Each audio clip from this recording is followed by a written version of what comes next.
Welcome back to a brand new Player 2 review discussion. My name is Paul James, and today, for strangely this very first review discussion that we've had all year, I can't believe it's taken till end of April, early May for us to do this. But Jamie Penningh's along. So how's things, mate? Yeah, good. Paul, yourself? Very well, and very excited to have this chat to you about a game that you and I are both really anticipating going into this year, and it's finally here. It's been out since February now, but we felt the need to still talk about it anyway. Everyone knows at this point, you've seen the title of the episode, but we're talking about Octopath Traveler 2, courtesy of Square Enix. I guess I'll shout out quickly on the Player 2 side to just get the ball rolling and make sure all disclosures are done. Thank you very much to Bandai Namco Australia for providing me with a code for the purposes of reviews, a whole series of Player 2 plays that people have been able to see on the YouTube channel, this review discussion, lots of content around it. And this will be kind of the cherry on top. So, Jamie, as a very noted fan of the original Octopath Traveler, such that you've got a feature up on the website that people should absolutely check out if they haven't done so already. In a nutshell, before we really dive into the minutiae, what are you thinking of Octopath Traveler 2? I think it's more Octopath Traveler with extra bits sprinkled on top. The gameplay is very similar to the original, but takes what the original game did and further expands on what the characters are doing, what the stories entail, and the differences in how you go about completing everyone's story. Yeah. And how the characters do interact, because that was one of the big criticisms of the first game, was that the characters don't really interact with each other, even though you're traveling in this whole team of eight characters. Everyone was a means to each other's end. That's all it was. No one really interacted at all. That's it. And while the second game, like Octopath Traveler 2, still has some of those issues where they're still separate to a degree in terms of everyone's stories. There's more interactions between the characters and more story-based parts of the game where the characters do interact with each other. So I think that's one of the big changes to the second game. Other than that, the music is gorgeous, especially now with the day-night cycle. Yeah. You got more upbeat tones going through daytime and that, and when you've got in the nighttime, it's that soothing, like soft choir sort of sound, and smooth, like very quiet, subtle instruments. It just it really emphasizes that, night it's quiet, it's calm, and daytime is more, we're on the beat, here we go, ready to do stuff. Which is interesting because in spite of that, and I don't know about you, but I spent the majority of my time playing at night because the enemy's that little bit tougher. There's all a few things kind of just scale up that little bit more. And so it was always tempting to get there in terms of what I guess are very traditional JRPG tropes in terms of level grinding and all those sort of things that are necessary. It was always more tempting to explore at night, but you're right, the daylight and the beat that you would go on was always fantastic. And awesome that you touched on kind of those tweaks to the way they delivered story and the way the characters interacted, because they were very much islands in the previous game, that they all worked together, sure, but like they didn't talk to one another. There was no interaction. It was just, we've collected a party of 4 and we'll go off and do your story, and we'll go off and do it was all controlled by the player, and they're all really disconnected. But here there are steps in the right direction in terms of crossing those over, and there's the cross path narratives that pop up a couple times throughout the overall story. There's the banter, moments of banter while you're out on someone, completing a chapter in someone's story, and they'll have an interaction with someone else within the party where they kind of wax and debrief a little bit about what has gone on. And I really appreciated those systems being there, because it did just justify a little bit as to why these people, or what reason there is for these people to have been brought together. Because otherwise, I think of someone like Particio, for example, who you kind of waltz into town, and for me it was Hikari first, and then I went and collected Particio, and he's just kind of standing there looking over the town. It's almost like, you want to join? Like, yeah, mate, no worries, let's go.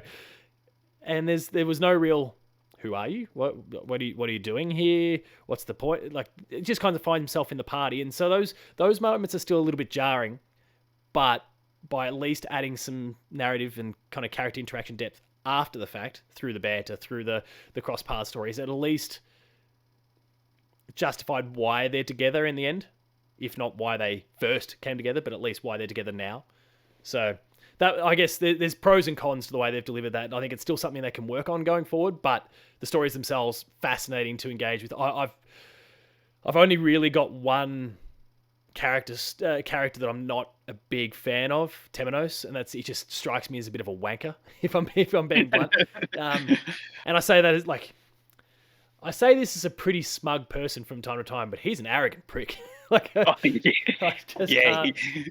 Oh, so yeah, he's he probably the only one. definitely, he definitely tends to rub people up the wrong way, and it's quite funny his interactions with one of the characters that he meets along the way, and as you progress through the storyline, you interact with this character more further, and it's quite amusing to find out how far Temenos actually pushes this character to see how much that they can trust it, because Temenos is always on the edge. He's called he's called the Inquisitor because he doubts everything. Like, he's always not trustworthy of anyone but himself. So, but when he puts his faith in someone, like, he knows what he's doing.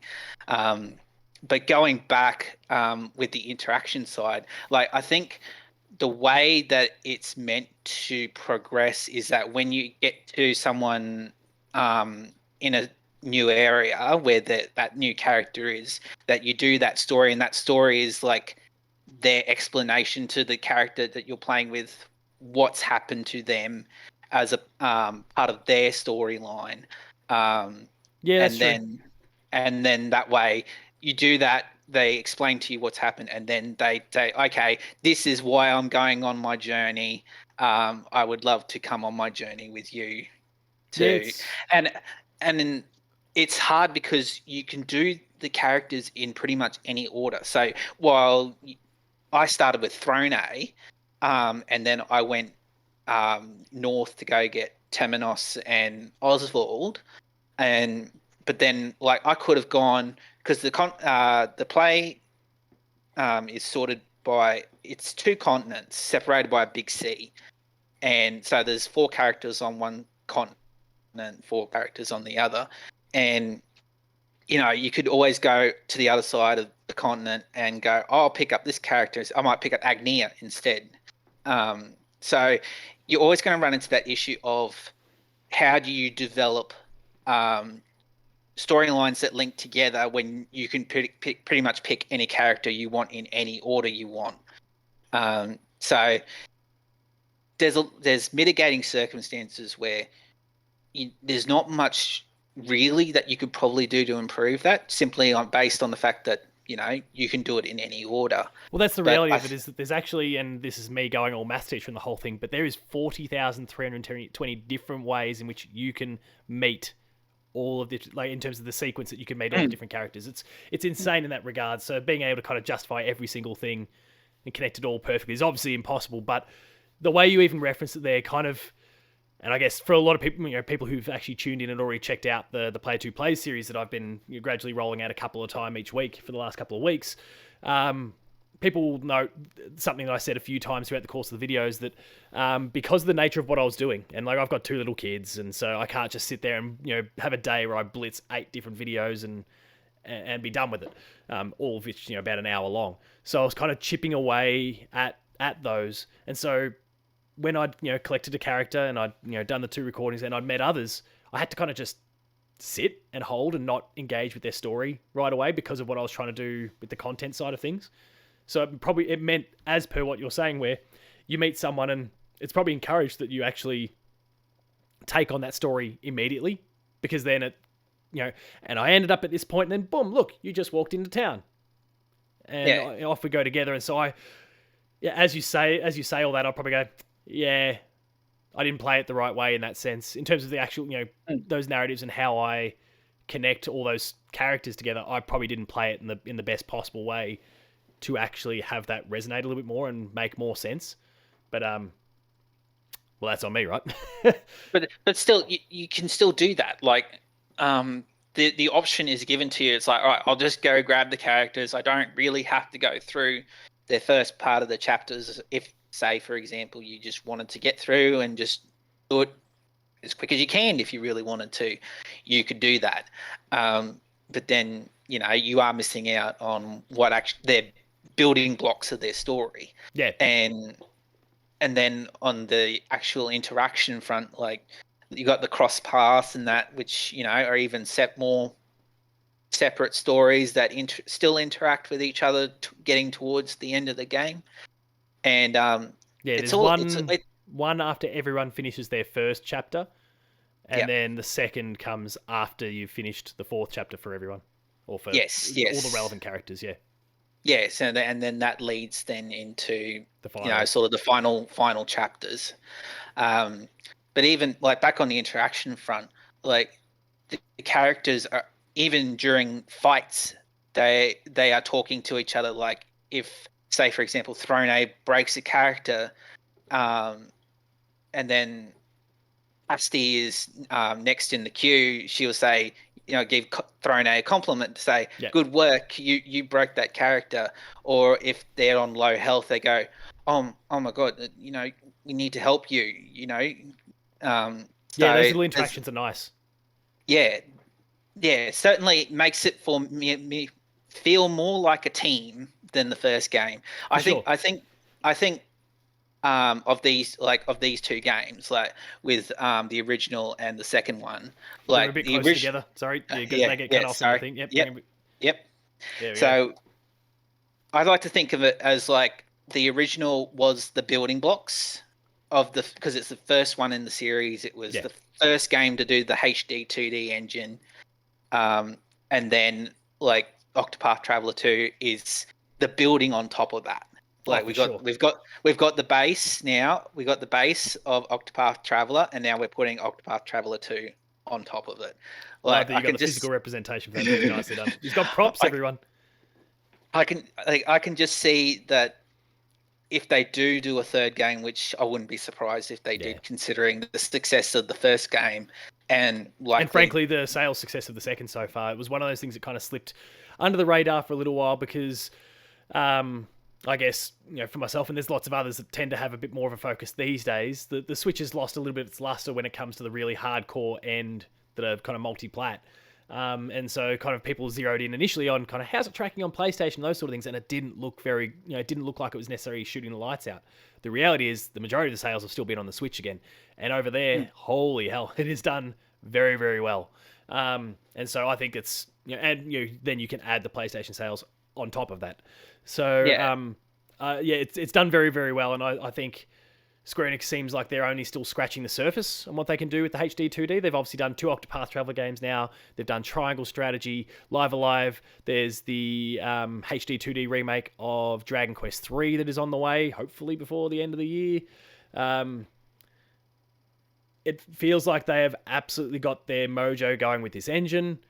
The success of Octopath 2 is quite apparent critically and commercially. And so, to all that, I think a third game feels inevitable. We might have to wait 3-4 years for it, but it feels inevitable, I think. Yeah, I agree with that. Because you can just see like the different effects that they're using with the HD 2D engine between the first game and the second game. Like, there's different lighting effects. There's different things in the backgrounds that have more detail, and just the effects of water effects Yep. as well. Like, especially when you're going, you can travel across rivers. You get hop into a little boat, and you got all these little boats traveling along. It's the different flowing effects, and there's an area where you cross like a wooden bridge between two cliffs, and there's a waterfall running down with a rainbow Their behind set it. pieces are they've Yeah, nailed them. They know exactly what's going to catch your eye. yeah, It's brilliant design in that sense.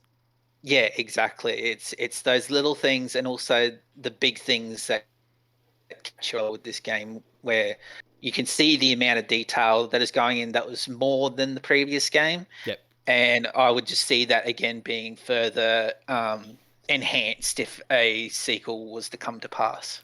and without wanting to wade too deeply into kind of speculation about next generation platforms on the Nintendo side and all that, but like I would assume that come 3 to 4 years, when presumably the next one rolls along, you're going to be talking about a PS5 SKU and a next gen Nintendo platform to work with, which just gives it that little bit more oomph as well. I think I remember getting a message from you as you started checking out some of the Player 2 plays and commenting on how it looks on the PS5 version that I was playing and recording from. Not that the Switch version looks poor at all. I've seen plenty of footage about that, and in fact, like, it looks sensational. It's probably wringing everything out of that little console. But with a little bit more processing power behind it come the next game, I can only imagine what else they can kind of add, because as you say, there's a lot of aspects visually that they've added, tweaked, improved significantly from Octopath 1 to 2.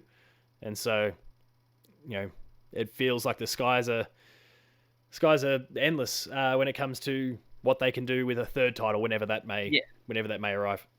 Yeah, exactly. Like you can definitely see the differences between the PS5 version and the Switch version just from a graphical standpoint.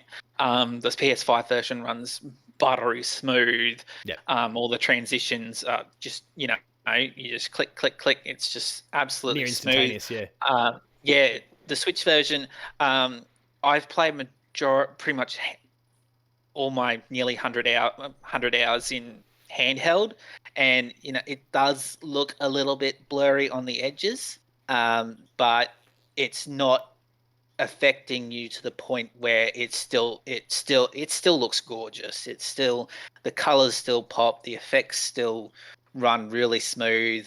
I haven't tried it in docked yet, and Yep. I probably won't, quite frankly, just due to the fact of the portable factor of the Switch means I can just play it wherever. Well, I mean, And even like you, even though I was playing it on PlayStation, so far, like, and I guess disclosure for everyone, as of the time that we're recording this, I am not done yet, but I'm a long way through. Like, I'm on everyone's final story and completed a few of them. I spent a lot of time playing this on the PlayStation Remote Play. In some cases, like on the Wi-Fi at home and beaming it from my PS5 to my phone. I've got the backbone grip that I've spoken about plenty of times in patched and those sort of things. That was fantastic for it. But then, like, I'd even take the thing with me. I took my family off on a little holiday, and I would remote play again using 5G connection from where I was staying to my PlayStation, which was home, and it still looked phenomenal on the mobile as well. So yeah, yeah, despite it all just of the technological stuff in the middle. and it just opens up the options to people how they want to play it. Like, they can play it at home if they want something like absolutely buttery smooth and that, and they want to play it at home, get the PS5 version, and then you can take it, like you said, with a backbone and take it with you on the go if you really want to. Or if you really want that portable experience on a dedicated console and not using your phone, then you got the Switch version, which, then you can just take wherever you want, and you can dock it if you want. And it just works either way. Like, and if I was to guess, I'd say the majority are playing it in some form of handheld mode, because it really is your big 60, 70 plus hour JRPG is absolutely tailored. In the current setting, it is tailored to that handheld experience. It's the ideal place for it, really. So yeah, especially and I think especially of the turn-based variety. So yeah, and I think that's the majority of JRPGs on the Switch. It's like you can dip in and out, and it's that pick up and put down mentality of, oh yeah, I can just play something nice and simple. It doesn't require too much like fast inputs or anything like that. Like, just turn-based JRPGs, they're very much at home on the Switch, and Octopath Traveler 2 is no exception. no, it was certainly for me. It was one of those old things where, like, I never had this issue when I was younger, but like, nowadays with kids, sometimes I'd be sitting there playing, and there's a disturbance in the night. Someone needs to be resettled back, and I could just go, oh, put the control down, walk off, and I come back and they're still standing there ready to make their moves. I'm like, oh, I miss this. This is the comfort food that I love. Like, everyone has just been staring each other down for the last half hour while I've gone to resettle a child, and I am ready to just pick this up and go again. It's the beauty of the traditional JRPG in that sense, but does mean that, again, it is so portable in its nature. It works so well in that format. So yeah. Were there any, without diving into the most spoilerish of aspects, were there any stories that really clicked with you more than others? I think the majority of them just absolutely clicked. Like they've done phenomenally well with their, like each story is individual in nature, but there's an overarching theme over all the stories. Like Yep. you'll notice that when you go through everyone's story and get towards the final chapters, you'll start seeing the same or similar themes appearing in each everyone's chapter. That's all culminating together. Then eventually with the cross paths and the final Yep. chapters. Um, Partitio's story really sort of stood out to me, mainly because there were quite a lot of comedic moments um, within the story, especially in I think it might have been his second chapter where he ended up having to Yep. get a loan because he's a merchant. He Of had to get a loan. 80 billion 80 leaves. billion leaves. Yep. Coins And gill for people that are unaware. yeah, money, so to speak. So, and there's a lot of comedic moments with an individual who ends up loaning you the money that it's like, yeah, I found them very amusing. And also just part of his story where you go through, there's different paths for him called the scent of commerce, where you do different tasks to basically form part of his story, and Yep. you know you will have to do all of them. And just it's just amusing how one of them, it talks about music and how music gets played, and how think back when we used to record music on, like, in the, you know, 40s, 50s, 60s, and just a lot of that was very amusing Yeah, there's those to little throwbacks that were nicely appreciated by myself and clearly yeah. clearly you as well. So But yeah, then you could he's also, good fun. yeah, you could also see like the differences between the different sides of the continent. When Partitio went to, because he was from the Western continent, and he went over Yep. to the Eastern continent for one of his chapters, and it was talking about um, stuff like that is common to the people over in the Eastern continent, and he's like, "What's this?" Yeah. It's yeah, Fish it's out of water. there's yeah, that's it. And it was like there's a lot of foreign concepts like between the Western side, which seems to be more culturally diversive, where versus the Eastern continent, where it's probably a bit more industrial, Yep. um, a bit more Sterile and generic. sophisticated. Yeah, Yep.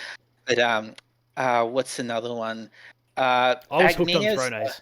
Yeah, I'll be Thrones. like Thrones is amazing, and especially like Yeah, that's one of the few that I've actually seen to the end so far, and yeah. that's oh Oh, that ending. oh my That god. ending is oh But also like the whole like when all the pieces start coming together and you reflect upon the opening scenes where sorry people have seen it in the player two plays, but some of the deaths that occur during that opening chapter and how the current actions suddenly connect to like all those moments you saw along the way and realize they were actually all pieces of a larger plan. They weren't just random deaths to maybe kill off a character that means that Throne is kind of isolated. No, they were all actual important steps in kind of getting her to that point. It was and then just the nature of the story. I'm still trying to avoid the yeah. nature. Some spoilers for people, but whew, Yeah, the nature, it was like, yeah, oh wow. And just yeah, I was sort of taken aback by it because it was brutal. it's one of the darker, probably one of the darker stories of the game. And I would say Oswald's story is up Right there up as there well too. with Yeah. being one of the darkest stories as well. But then you got the more upbeat ones, like Agnia's story is very charming. It's very upbeat. Oh, Chet. Partitio is yeah, yeah. Ochet as well. That's also very sort of, it's upbeat because Ochet in her nature is just upbeat She's just a kid, and really, with just yeah, boundless real energy. yeah, and constantly hungry and and Doesn't mind a bit of jerky. That one. yeah, loves a bit of jerky. um, but yeah, there's definitely a contrast between some of the darker stories, like even Casty's story is pretty dark. It doesn't seem that Um, way at first, but then it really evolves no, into something. Yeah. yeah, and but then you've got the more upbeat ones like Partitios, like Ochet's, like Agni's, like they're all sort of upbeat, but then there's still that overarching arc between all the characters where it does culminate. You know, the themes are starting to come together towards the end. It's like, you can see what's happening. Just like with the first game, how it didn't exemplify it as much in the first game, but you can definitely tell that the developers went to further efforts to make sure, you know, there's an overarching arc that everyone will come across and everyone will come together at the end, so then Yep. everyone understands what was the purpose of this journey, what was the end result of this journey, rather than with the original where it was hidden behind some side quests and like a back end sort of optional gauntlet, so to speak. Yeah, I'm with you. Yeah, so no, I think on that, like they've gone to a lot of effort to alleviate some of the problems of the stories that were in the first game, and I definitely think they've made steps to improve that. So I'll be interested to see if and when a third one comes along, what's the next step? What are they taking to even further integrate these characters while still keeping the 8 characters as separate people? Yep. I'm just fascinated to see how they can evolve the combat even further, and I don't mean this in any. I don't mean that in any sort of derogatory way, because I would say that what they do with the boosts and all those sorts of systems that they've embedded in the combat of Octopath Traveler 2 is without doubt the best turn-based gameplay, like turn-based JRPG gameplay that I have ever played. And that's, you know, factoring Chrono Trigger, and I almost felt scared to say that for a moment, but like that is factoring the likes of Chrono Trigger, that are the absolute pinnacle when it comes to the way that their combat systems work, but the way that they use boosts, the strategy that comes in and around that, and you know, even, you know, things like Partitio's moves, for example, where he can, and obviously these things as you start to share and merge classes and those sort of things later on, that can, you know, deflect to other people as well. But as you know, as Partitio, for the bulk of people's experience, you can, you know, share BP with someone else, and so that'll, you know, get someone an extra boost point, and they can use that to maybe reach that top tier attack that unlocks their ultimate. And you can, I've just gone blank on the exact name because it's not ultimate, but like the The divine yeah, skills, and then they've got the latent powers on top of that yeah. that you can use to even further strategize your way through the fight.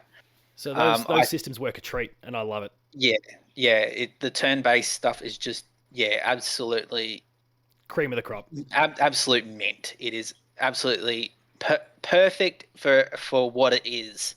And with the you wondered from the first game, like how did they make that next step? And then with the latent powers, that just adds That was it. even more strategy into, like with Throne A, for example. Like you find out, if you would have seen the player two plays, you would have seen Throne A get her latent power, which is when she can act twice in a turn, and you know that could be a case of, all right, I'll use one of her skills to drop the enemy's defense, and then I'll go in with a boosted attack on my second turn. And then there are other skills where, if there's a certain percentage where you can get a second turn depending on certain circumstances as well. Yep. So they've added even more layers from the first game, which, you know, you'd think, what else could they do? And they've just gone and just added more and more layers in, with more different abilities and with the extra skills they get as well, exploring on their journey. Like, they're just on beat, and it's very hard to not say anything bad about, because there's very little To that they criticize about it at couldn't. all. Yeah, and there's very little that you could, like, I look at the first game and go, how do you improve that? And then they went ahead and did And it.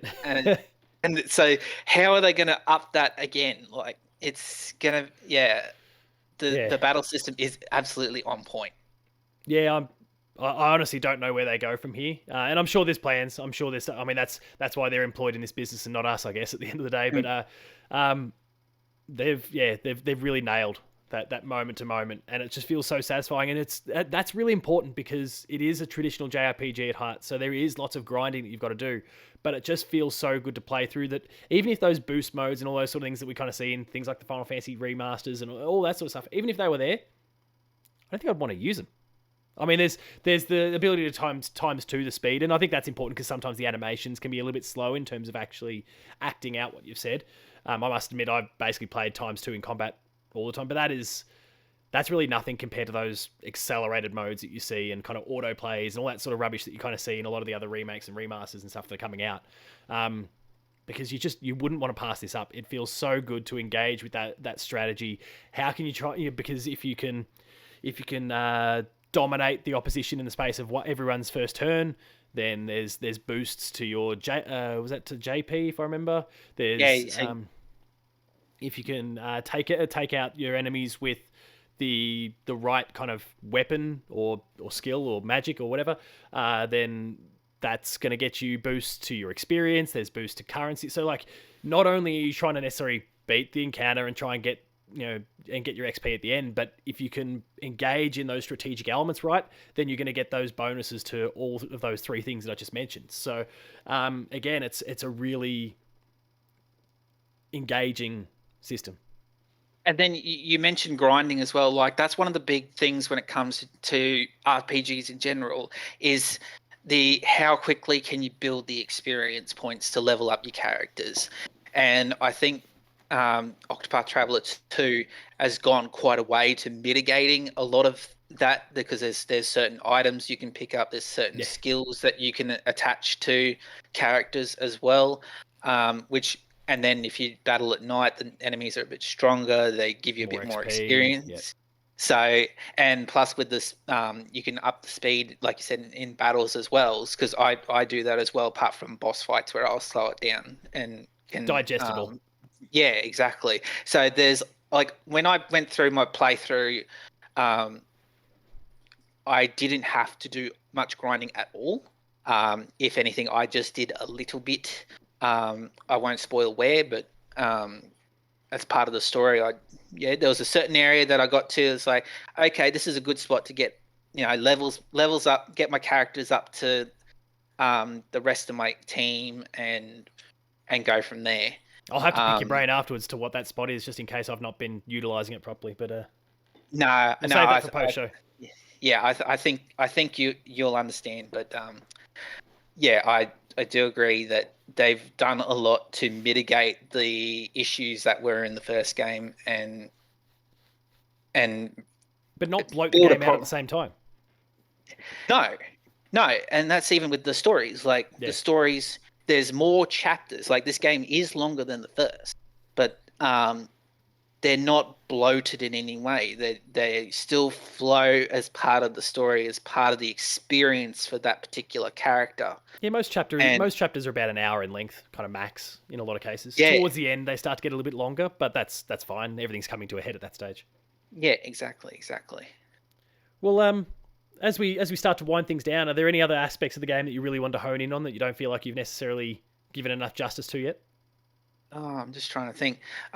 Like, a lot of I did notice that there's a lot of areas to explore in this game. Yeah. There's a lot of optional areas that you can go and explore, and you can get certain weapons, certain skills. The side quests, there's a lot. The one thing I still have an issue with in regards to side quests is that I think they're still a little bit too vague on some of them. Yep. Like, the details is like, okay, I have this issue. Sometimes you can inquire about more details about them, and you can get your get more details on the side quests that way, but sometimes it just doesn't happen. Yep. Especially with some of the guide ones where you have to guide certain characters to meet certain people. Unless you've worked out who's actually interacting with who, that can be a bit difficult. Tedious, yeah. Yeah, so a lot of the guide ones, I end up looking online just to see. Save me the time. Just to see. Yeah, exactly. So I definitely think they can improve on the side quests. Some of them are really good. Some of them are really straightforward, and you can easily understand what you need to do. But yeah, there's a few there that you go, yeah, if you give me a little bit more detail, then I can go ahead and fulfill that side quest and get the rewards. There's a lot of moments, with those side quests too, where you go, oh yeah, the interaction between the main character doesn't really talk, but there's interaction between characters still. Yeah. In amongst the We're getting in the amongst banter the and all side those sort of things quests. that we discussed before. Yeah. Yeah, so there's definitely improvements they could do to the side quests, but I think when you look at the overall picture, like it's still an improvement. It just needs to be worked on better. But overall, like it's it's still a step up from more the original plus extra Yeah. plus more, and it's done in a way that it doesn't feel like it's a chore to do more. Yep. Um, it's more engaging. It's more direct as to what the developers want the player to do, and Without to hand holding me, still at the same time. yeah, Like there's still yeah, enough. Yeah.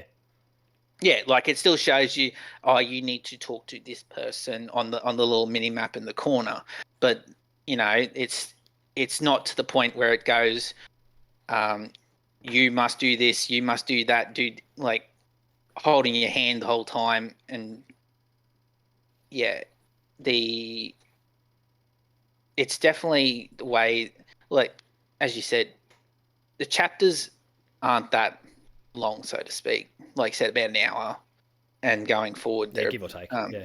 yeah. So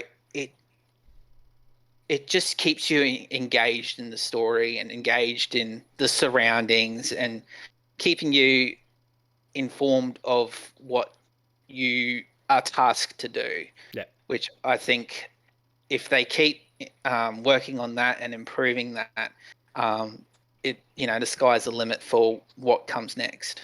Yeah, no, I'm really excited for whatever does come next. But I guess as we wrap things up, Jamie, thanks so much for coming on board and talking about a game that I know full well that you've been anticipating for quite some time since the moment it was announced. Probably even before that, the hope that it would happen, and have been really excited about in the months since. So it was awesome to get to chat to you about Octopath Traveler 2 and pick your brain and I appreciate some of the feedback and ideas that you've kind of thrown my way whilst I've been playing as well, having been a little bit late to the party. No, that's all good. No, it's been great to get a sequel to a game that was probably my favorite on Switch. The first one's pretty special to me. The second one's pretty damn good. So we'll see, and hopefully we can get Hard a act to follow. a three-peat going with this series. Yeah, that'd be pretty good. I mean, for those of us who are classic JRPG lovers, this is as good as it gets in in the modern setting. So make sure if you haven't already picked up Octopath Traveler 2 that you absolutely do that. You'll see some full thoughts on the Player 2 website in the near future when I get my written review done.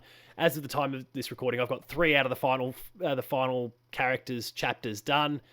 There's 5 to go. There's some of the cross tales. There's then a concluding little arc that I've got to go through. I'm aware of what is ahead of me, and I'm more or less ready to go. It's just a matter of now knocking over these dominoes one by one and sorting out that Hikari one that's causing me some issues at the moment. But yeah, there's still lots of Octopath Traveler 2 content to be consumed on the Player 2 website, so make sure to check that out. And Jamie, as I said, thanks so much for coming on board and discussing it with me. No, thank you for having me, Paul. It's been great. For those audio listeners that don't have the ability to see your Twitter handle above your head as the video folks can do, where should people go if they want to hear more of your thoughts on Octopath Traveler 2 and anything else that you might want to pop out in the ether? At Jamie Penningh on Twitter. I just post there occasionally, but it's been a good chat. And if people haven't already done so, and I shouted it out earlier on, I know we're focusing on Octopath Traveler 2 here, but Jamie put together a fantastic piece, his debut piece with us, about Octopath Traveler itself, the original game, in the lead up to Octopath Traveler 2. So please make sure to go check out the Player 2 website and see what he had to say about that, because as you said, it's a beloved game to you, and there was a lot of love put into that article. So please, I implore people to go check that one out. It was a fantastic read, and I'm sure you'll feel the same once you've read it. Like I said, we'll wrap things up there. For myself, if you want to find me, Paul James Games. If you want to find the website, Player2AU. As I've already touched on, there's plenty of Player 2 plays about Octopath Traveler and more on the YouTube channel, so check that out, youtube.com/Player2AU, Player2NetAU, and then the website itself, player2.net.au. Thank you, everyone, for tuning in and checking this one out. Again, thank you to Bandai Namco Australia for providing me a code for the game here in Australia, and Square Enix, obviously, for supplying it to them in the first place. Jamie, thanks again for coming on board, mate. It's been awesome to chat, and I look forward to doing so again. Hopefully we find ourselves another juicy RPG of some sort to be discussing in the near future, or another awesome Nintendo game. There's a few of them coming up at this point, so it'd be good to have you back. Just a few. Yeah. No, yeah. It's been good. I mean, I can check my Breath of the Wild bias at the door here. Like the Zelda conversations are going to be huge for a lot of people. We've got plenty of cool things coming down the pipeline for all things Nintendo, and of course other games on other platforms too that inevitably you'll be seeing review discussions for. We've got a few others that are all kind of scheduled and eyed off and ready to go. So it's taken us 4 months to get the first one out the door for the year, but it's here, and there are more to come. So stay tuned for a whole host of other review discussions in the near future. But otherwise, everyone, thank you very much for watching, and we'll see you later.